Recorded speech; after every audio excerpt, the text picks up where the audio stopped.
अस्सलाम वालेकुम नाज़रीन, भारत से मिली वॉइस के खुसूसी बुलेटिन आलमी शब-रोज़ में आपका खैर मक़दम है। मैं अब्दुल वहाब। नाज़रीन, खबरों को तफसील से देखने से पहले आइए डालते हैं एक नज़र अहम सुर्खियों पर। पृथ्वीराज चौहान ने हिंदुओं का कत्ल और औरतों को किया अगवा। यति नरसिंह हनन ने मुसलमानों के बाद अब राजपूतों पर किया ज़बानी हमला। राम मंदिर के पुजारी और ट्रस्ट के दरमियान इख्तलाफात आश्कार, प्रसाद बांटने को लेकर आपस में ठनी।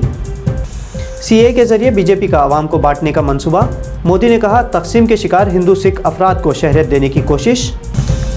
हिंदू लफ्ज़ को बेहुदा बताने पर कांग्रेसी कायद के खिलाफ बीजेपी करेगी एहतजाज। दलित तंजीमें कायद की हिमायत में उतरी। और जस्टिस DY चंद्रचूड़ बने 50वें चीफ जस्टिस। सदर जमहूरिया मुर्मू ने दिलाया ओहदे का हलफ।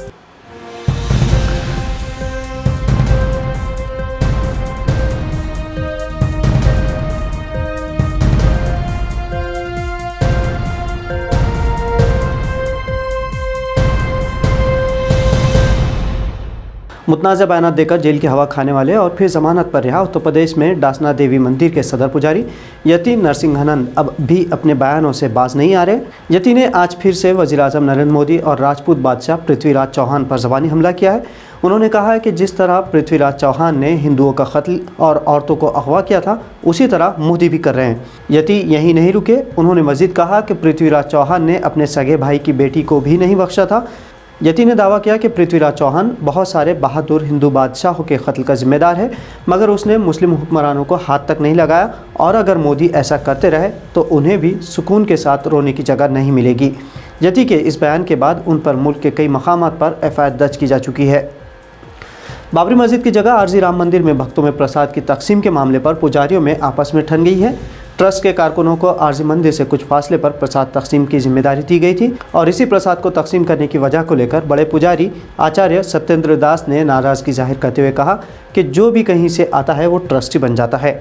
सत्येंद्र दास ने दावा किया कि ट्रस्ट को लेकर ऑफिस इंचार्ज प्रकाश गुप्ता नए मैकेनिज्म पर अमल कर रहे हैं, जिससे प्रसाद सही तरीके से बांटा नहीं जा रहा, जबकि सत्येंद्र मुखालिफिन का कहना है कि वो जो काम कर रहे हैं वही बेहतर है। सीए कानून के जरिए मुल्क की अक़लियतों में तफरीक करने वाले कानून पर वज़ीर-ए-आज़म नरेंद्र मोदी ने कहा है कि उनकी हुकूमत ने तकसीम से मुतासिर हिंदू और सिख ख़ानदानों को शहरियत तरमीम क़ानून यानी CA के ज़रिए शहरियत देने की कोशिश की है। मोदी ने सिख गुरु नानक की जयंती के जश्न के सिलसिले में कौमी अक़लियती कमीशन के सदर इकबाल सिंह लालपुरा की रिहाइशगाह पर मुनाक़िदा तक़रीब में शिरकत की। इस दौरान उन्होंने खुसूसी अरदास में भी शिरकत की।